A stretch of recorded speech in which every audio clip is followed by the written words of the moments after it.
noite. Estamos ainda falando sobre liberdade. Essa experiência difícil, ser livre. Seria mais simples se a gente tivesse alguém ou alguma coisa que dissesse para a gente, nos obrigasse a fazer o que é preciso ser feito. Que aí, se desse tudo errado, a gente poderia, responsabilizar alguém.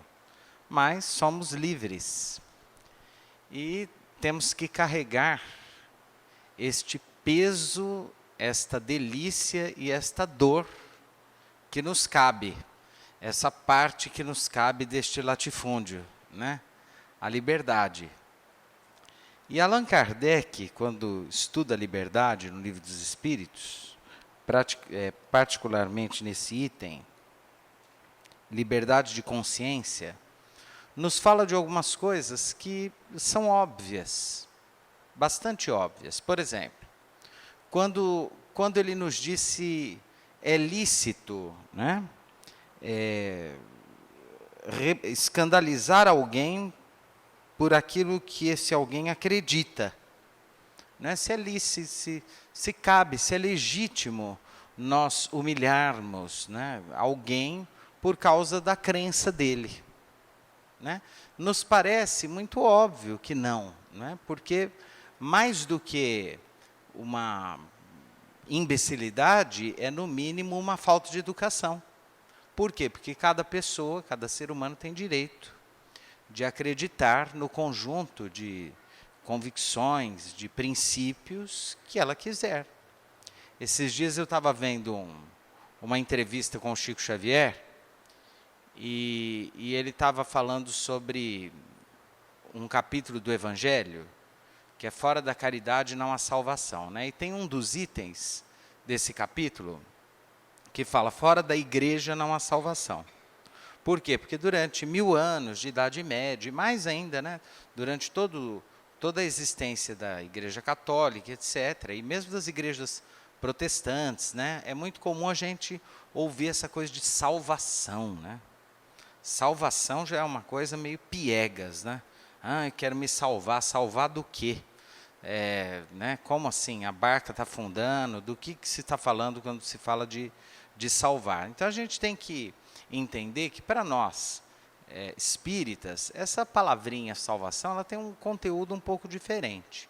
Porque como nós não acreditamos em penas eternas, inferno, purgatório, céu, essa coisa toda, para a gente, assim, não há outro caminho para, por exemplo, o nosso bem-estar espiritual. Não há outro caminho. Quer dizer, o único caminho para a gente ficar bem, para a gente se sentir menos angustiado, menos atormentado, é a caridade. Mas aí vem, o que é a caridade? Porque, a princípio, pode parecer que caridade é dar esmola, é ajudar os pobres. E essa, é uma forma? Mas não é só isso. Onde está a caridade mais difícil? Os espíritos falam o sacrifício mais agradável a Deus. Então está no perdão das ofensas, na indulgência para com as faltas alheias, ou seja, no amor ao próximo realmente como a si mesmo. Aí está o maior mandamento. E essa é a maior dificuldade. Em geral, nós nos melindramos muito fácil. A gente, em geral, se leva mais a sério do que deveria, se acha mais importante do que deveria. Esses dias, conversando com uma pessoa que foi demitida de um emprego, etc., e essa pessoa dizia assim, nossa, você acredita que pelo jeito nem sentiram minha falta?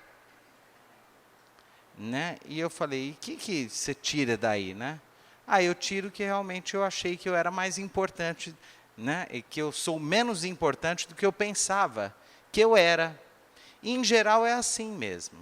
O Manuel Bandeira, ele tem um poema que diz que 2 vezes se morre, primeiro na carne, depois no nome.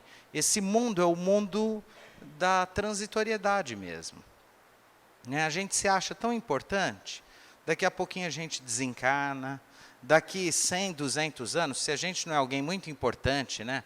Um Beethoven, um Newton, um Michelangelo, não vai sequer existir alguém que por acaso em algum momento ouviu falar de nós, e de verdade a nossa memória no planeta vai estar totalmente desaparecida. Então, para quem se acha muito importante, etc., né, isso tudo é ilusão, tudo passa. Às vezes a gente fica estacionado em coisinhas tão pequenas, e daqui a pouco a gente está no mundo espiritual. Né? Então, tem gente tão preocupada em deixar um nome, uma memória, né? Porque, em geral, nós somos muito vaidosos. Né? A gente gosta de ser importante. Né? Gostamos de títulos. Né? Tem gente que, nossa... né, gosta de ser chamado de senhor, doutor, fulano de tal, tem título, comendador, medalhas. Né? E, de repente, enquanto nós estamos tão preocupados com isso, o tempo está passando, né? E nós vamos desencarnar mesmo. Pode ser que a gente precise projetar uma encarnação de uma simplicidade muito grande, em que a gente não tenha título nenhum, que a gente precise exercitar o anonimato, a invisibilidade social, sabe? Fazer nosso trabalhinho lá quietinho, né? E é assim, a vida é essa, com essa simplicidade, não tem muito segredo, né? Se a gente olhar com um pouco mais de carinho e com um pouco mais de sabedoria, nós vamos ver que não tem erro, sabe? Cada um cuidando do seu quadrado, né? Cada um no seu quadrado, cuidando da sua vidinha, sem que ninguém amole ninguém e sem julgar os outros, né? Sem ficar julgando, criticando. Essa é a ideia. E não é só por religião, não, por qualquer coisa. Né? Tem gente chata, né? A gente, quando fala de vício, só pensa em vícios mais clássicos. Né? Fumar, beber, né? Né? Aquela coisa. Mas tem outros vícios que, em geral, nos pegam despercebidos, que são armadilhas tão terríveis quanto, né? Porque fumar tá bom, dá um câncerzinho de pulmão, aí a gente desencarna, pega um outro corpo, tudo bem. Mas tem... desencarna, né? Mas se a cabeça estiver boa, isso, né? Tá, beber, tal, uma cirrose, uma coisinha, né? Nasce na outra encarnação com um probleminha lá no fígado, mas a medicina está evoluindo, né? Se a gente tiver o coração bom, a gente consegue, pelo menos, armar algumas outras encarnações aqui na Terra, o que já vai ser muito bom. Em lugares bons, tem um lugar aí também, né? Lugarzinho bom, Ribeirão Preto, né? Tem a UPA, né? A gente pode ir lá na UPA. Agora, tem alguns vícios mais melindrosos, né? Por exemplo, o vício da queixa. Tem gente que vive se queixando, né? Então, assim, tudo se queixa, né? E aí, tudo bem? Né? Dá vontade de não perguntar mais tudo bem, dá vontade de perguntar onde dói. Olha, ô, dona fulana, tudo bem? Onde dói hoje? Ah, meu filho, dói aqui, dói lá. Né? Se a lista tiver menor do que ontem, ela já melhorou. Ontem doía 8 lugares, hoje só tem 4. Quer dizer, tem gente que dói tudo, né? E quando não é a dor do corpo, é assim, é tudo, né? Porque esse povo na TV, né, toda hora, fazendo, pessoa, né, fica falando lá. Mas o que a senhora está falando? Qualquer coisa. Né, a gente não aguenta mais essa televisão. Você fala, mas do que a senhora está falando? Isso aí mesmo, que a pessoa não sabe mais o que é. Um outro vício interessante é a crítica. Impressionante a crítica. Como assim a crítica, né? Tem gente que é incapaz de sentar numa mesa para comer sem criticar a comida. Ou o pão está duro demais, ou está mole demais, ou o arroz está muito papo, ou está muito duro, ou o bife está muito duro, ou o feijão está muito cozido, ou o prato não está bem lavado, ou a comida está muito salgada, ou está sem sal. Tem gente que faz da crítica um hábito. Sem perceber, a pessoa critica tudo. ela é incapaz de ver uma coisa boa nas coisas, tudo a pessoa critica, sabe? É muito comum, por exemplo, gente que não tem religião, né? Mas não é porque a pessoa tem um conhecimento e fala assim, eu tenho convicções que me levam a um estilo de vida mais pessoal, né? Não é assim, eu fui lá aliás, hoje eu estava passando ali no centro da cidade, e estava passando em frente a uma igreja evangélica, dessas que vai 2.000 pessoas. E saindo de lá, eu vi 2 senhoras que frequentaram aqui muitos anos. Primeiro frequentaram o sanatório, depois frequentaram a unificação, depois frequentaram aqui o Allan Kardec, e estavam saindo animadinhas do culto, sabe? Eu achei uma beleza. Estavam lá. Mas antes elas iam na igreja. Aí elas vieram para o centro, agora estão, né, nessa outra igreja, né, protestante. E daqui a pouco, vamos ficar tranquilos, porque elas também não vão ficar lá, né? Porque a pessoa não encontra um lugar perfeito, porque o olhar dela é o olhar da crítica, né? Então, onde ela for, ela vai encontrar defeitos que não permitem ela se colocar ali de uma certa forma. Uma outra questão muito comum é gente que não para em centro espírita também. Frequenta um centro, aí pula desse centro para o outro centro, aí pula do outro centro para o outro centro, aí no outro centro também não dá certo, vai para o outro centro espírita. Por quê? Porque ali eu não fui porque eu não gostei, porque a água fluida, eles punham muita água no copo. Eu não achava certo aquilo. No outro eu não fui porque o sujeito dava passe, bufava no passe. Eu não gostava, saía de lá pior do que eu entrei. O outro, a parede, eles pintaram lá de um marrom esquisito, me fazia mal. Eu não fui. A pessoa vai encontrar alguma coisa que não serve para ela ali. E assim ela faz no âmbito da religião, das relações, da família, do trabalho, de tudo. Ela vai olhar para a vida e vai criticar. É uma pena? É uma pena. Por quê? Porque a vida é tão curta, né? O Oscar Niemeyer, aos 100 anos, deu entrevista, e que, a partir dessa entrevista fizeram um documentário bonito, quem quiser pegar, é bem bonito o documentário, se chama A Vida é um Sopro. Porque a repórter perguntou, como que é fazer 100 anos? Ele falou, olha, passou tudo muito rápido, eu olho para trás, com 100 anos, e tudo me leva a crer que a vida é um sopro, passa assim, ó, tchic, rapidinho. E aí a pessoa passou a vida refém da crítica, triste, infeliz, azeda, chata, insuportável, sabe? Cobrando tudo, achando tudo ruim, não conseguindo encontrar satisfação, prazer em nada. Então, é lamentável isso, né? Só que os espíritos têm tantas coisas importantes para fazer, eles têm que parar para vir até nós dizer essas coisas bobinhas, óbvias, né? Que a gente deveria saber já decor, né?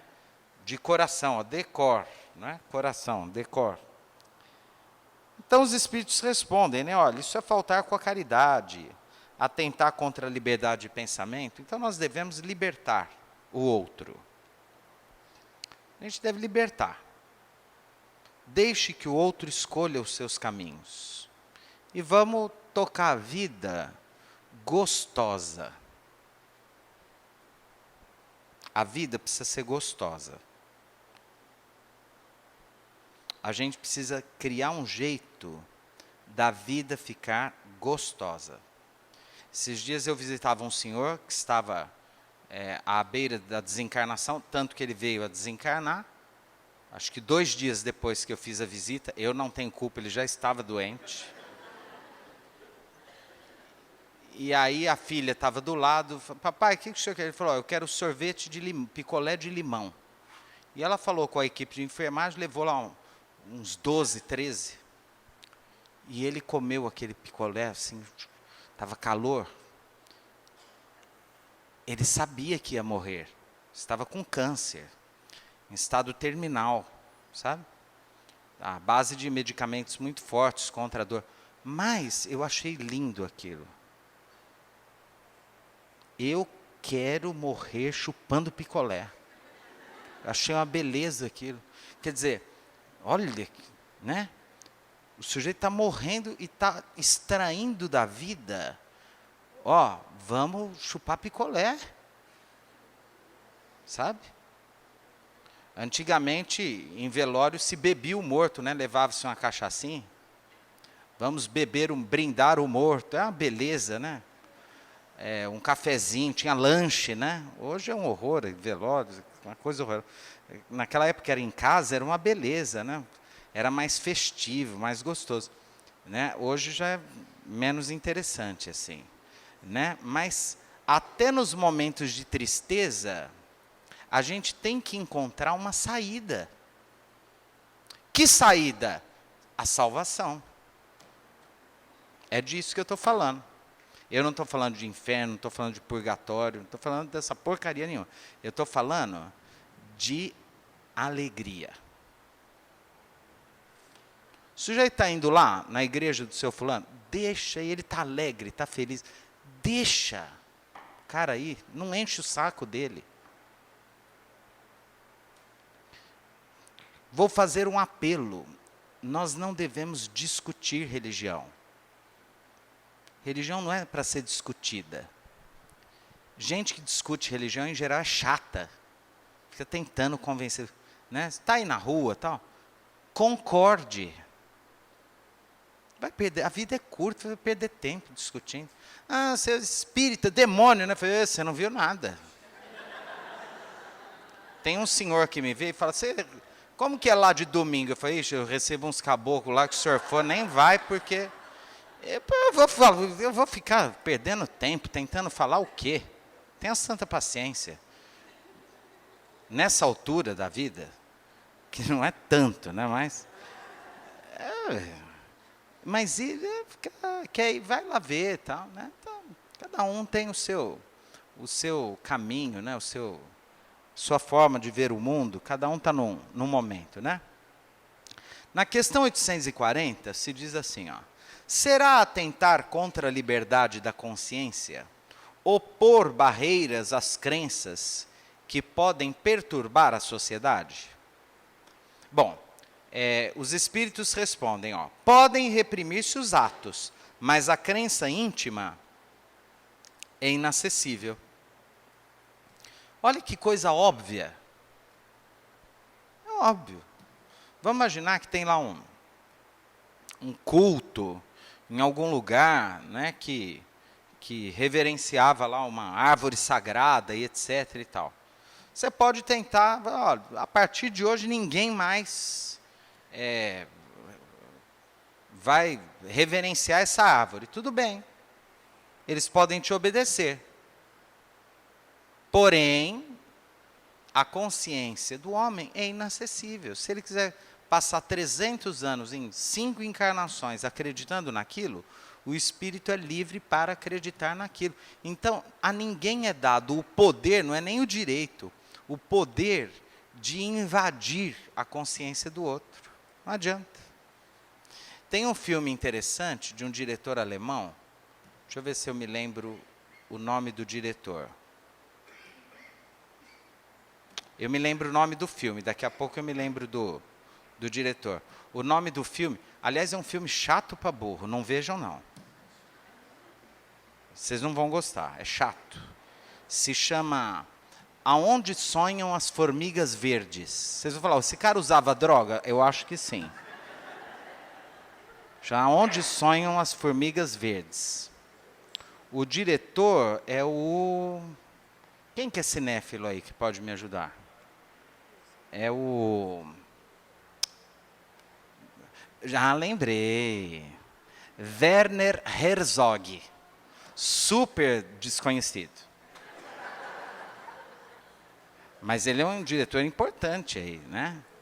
E é desconhecido porque tudo que ele faz é muito interessante, mas é muito chato, né? É igual a sinfonia de Bela Bartók, Stravinsky, é lindo, mas é chato. E nesse filme, ele conta o seguinte, posso contar? ele investiga uma tribo de aborígenes. E lá no lugar em que essa tribo, não é, mora já há milhares de anos, etc., tem uma companhia de exploração de jazidas, etc., que vai instalar uma empresa lá. E eles têm que deslocar essa tribo lá do lugar. Eles vão deslocar essa tribo lá do local. E eles têm um ritual há milhares de anos lá, em que eles acreditam que as pessoas, antes de nascer, elas precisam ser sonhadas. Alguém já viu esse filme aqui ou não? Ninguém nunca viu? Eles acreditam que as pessoas, para nascer, para a mulher engravidar, o homem e a mulher precisam sonhar com a criança antes. É da tribo deles lá. E os homens são fundamentais sonhar. E eles só podem sonhar à tarde, sentados, em volta de uma árvore sagrada que tem para eles lá, naquele local. Então eles vão, sentam em volta do tronco da árvore, sonham para as mulheres poderem ter os filhos. E eles acreditam nisso. É a cultura deles, é a crença deles. Muito bem. Aí o que acontece? Vai lá a empresa e corta a árvore. Corta a árvore e eles constroem um supermercado no local. Um hipermercado gigantesco. Aí o que acontece? Quando eles inauguram o supermercado, uns 2, 3 dias depois, o gerente vai e vê que tem um monte de índios sentado onde era a árvore, no meio do supermercado, meditando. E aí a gerência fala, mas vocês não podem. Falo, não, nós podemos. Aqui é o lugar sagrado. Eles querem agora ter o direito de ir no meio do supermercado, cochilar para ver se sonha com os filhos. Eu só sei que no final do filme tem um processo judicial, e essa é a parte mais interessante, em que eles chamam um remanescente de uma tribo para dar o seu depoimento sobre essa crença. E aí ele vai, sobe lá na tribuna e ele começa a falar. Só que eles têm um problema. Ele é o último membro de um grupo de pessoas que falava uma língua que ninguém consegue decodificar mais. Então não havia ninguém, nem entre os próprios indígenas, que conseguia entender o que ele estava falando. Então ficou só assim, a intuição do que ele poderia estar falando. E naquele momento, com aquele homem, depois de morto, estaria morta a língua e séculos, né? Um tempo inimaginável de uma cultura que estaria morrendo ali naquele momento. Por que eu lembrei desse filme? Porque tem tudo a ver com essa questão aqui que o Kardec coloca. Você pode reprimir? Pode. Você pode obrigar a não acreditar? Pode. Você só não pode entrar na consciência do indivíduo e mudar o modo dele pensar. Porque as pessoas são livres e elas têm direito de acreditar naquilo que elas pensam que seja o melhor para elas. E nós não temos o direito de violentá-las, né?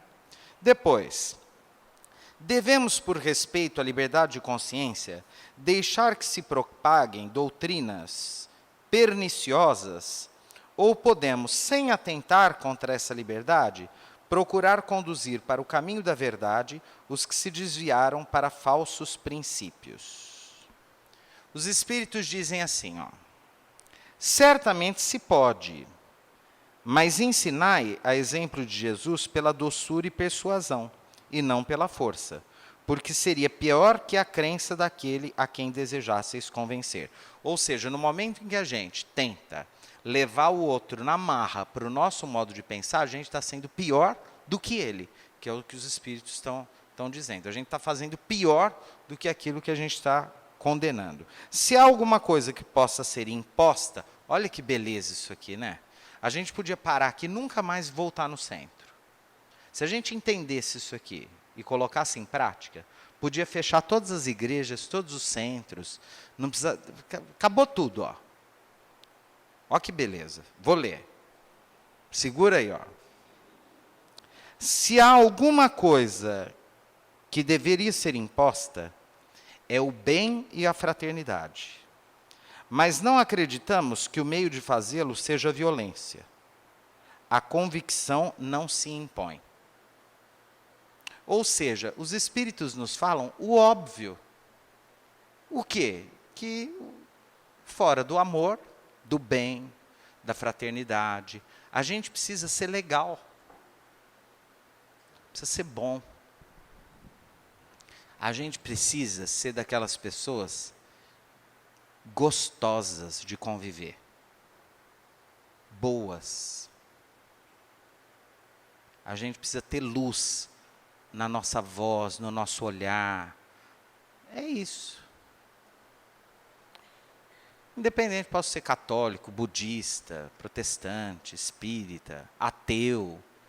Se eu estiver fazendo o bem, amando, fazendo a lição de casa, o caminho é esse. Só esse. Só esse. Ah, mas não tem outro? Não tem. Mas dá muito trabalho. É assim. Só tem esse. Mas o outro caminho dá mais trabalho, que é o ódio, a raiva, a agressividade, a violência, né? Dá mais trabalho. Porque a gente assume compromissos muito difíceis, né? Depois, como todas as doutrinas têm a pretensão de ser a única expressão da verdade, por que sinais podemos reconhecer a que tem o direito de se apresentar como tal? Olha que beleza, hein? Esta será a que produza mais homens de bem e menos hipócritas. Vocês acham que os espíritos não... Ó, cacetada, ó. Como que a gente reconhece a verdade? A verdade é aquela que vai formar mais homens de bem e menos pessoas hipócritas. O que são as pessoas hipócritas? Aquelas que falam uma coisa e fazem outra. Né? Que acreditam que basta se fazer de santo.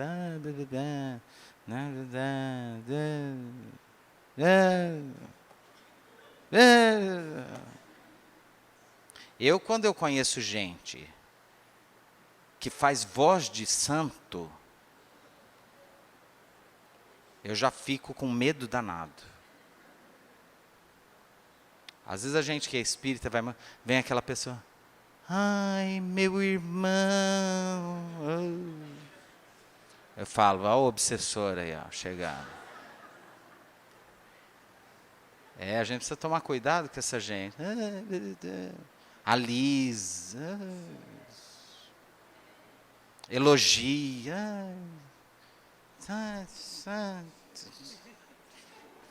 Me dá um negócio ruim.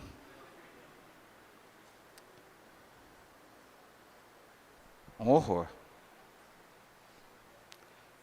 Está lambendo muito, aquela coisa melosa. Cuidado. Vamos nos convencer de uma coisa.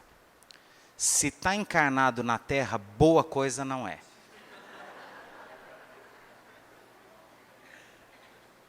Se fosse santo, estava em mundos superiores, era benfeitor, guia espiritual. Está aqui junto com a gente, tem problema. Não que seja o capeta, não é isso. Mas está longe de ser anjinho. Então, cuidado. Não tem coisa mais bonita do que ter consciência da sombra e da luz que duelam o tempo todo com a gente. Nós somos uma briga constante entre a parte boa e a parte podre. E a gente reencarna para isso. Para ir fazendo curativo na parte podre, para ver se regenera e consegue, né, ficar bom. Não tem ninguém aqui entre nós totalmente bom, nem totalmente mal. Então, esse negócio de muita santidade, cuidado. Tem alguma coisa errada, né? Hipocrisia. Por este sinal, reconhecereis que uma doutrina é boa. Pois toda doutrina que tiver por consequência semear a desunião e estabelecer divisões entre os filhos de Deus só pode ser falsa e perniciosa. Então, tudo aquilo que agrega, que traz, que simplifica, que abraça, mas assim, de forma legítima, autêntica, sem forçar a barra, bonita, luminosa, frutos bons, nota 1000, essa é das boas. Aquela que causa ódio, cisão, desunião, fanatismo, ofensa, preconceito, discriminação, que coloca o outro, que exclui, né, de tudo que é bom, de tudo que são as bênçãos divinas, essa não é boa. Tudo aquilo que conduz ao bem, ao amor, ao perdão, à fraternidade, a simplificar a vida, é melhor. Aliás, nessa entrevista que o Chico dá, ele fala muito de Jesus, né?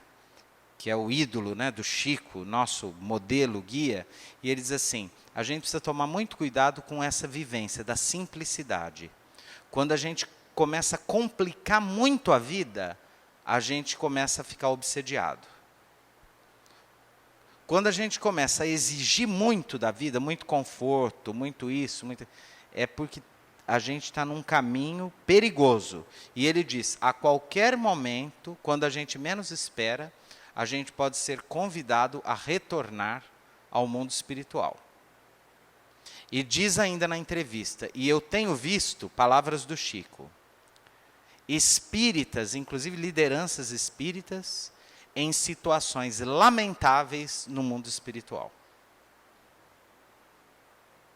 Por quê? Porque, né, se perderam. Então, assim, a melhor coisa a fazer é a gente saber que é essa coisa rasa, pequena, em aprendizado constante, sabe?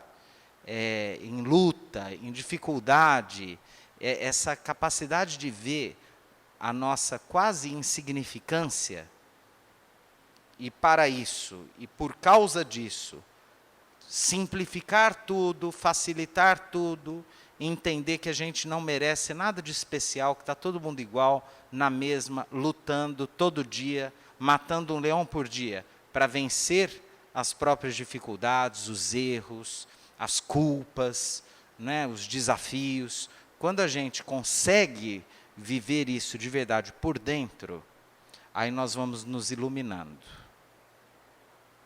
Aí a luz vem mesmo. A luz, ela só consegue nascer lá do lodo, do pântano, de dentro para fora. E aí ela começa a se expandir e começa a iluminar tudo à nossa volta. Terminamos esse item com a graça de Deus, porque eu não aguento mais falar disso. Ok? Mas nós vamos começar um outro, que é irmão gêmeo desse, que é livre-arbítrio. Ok?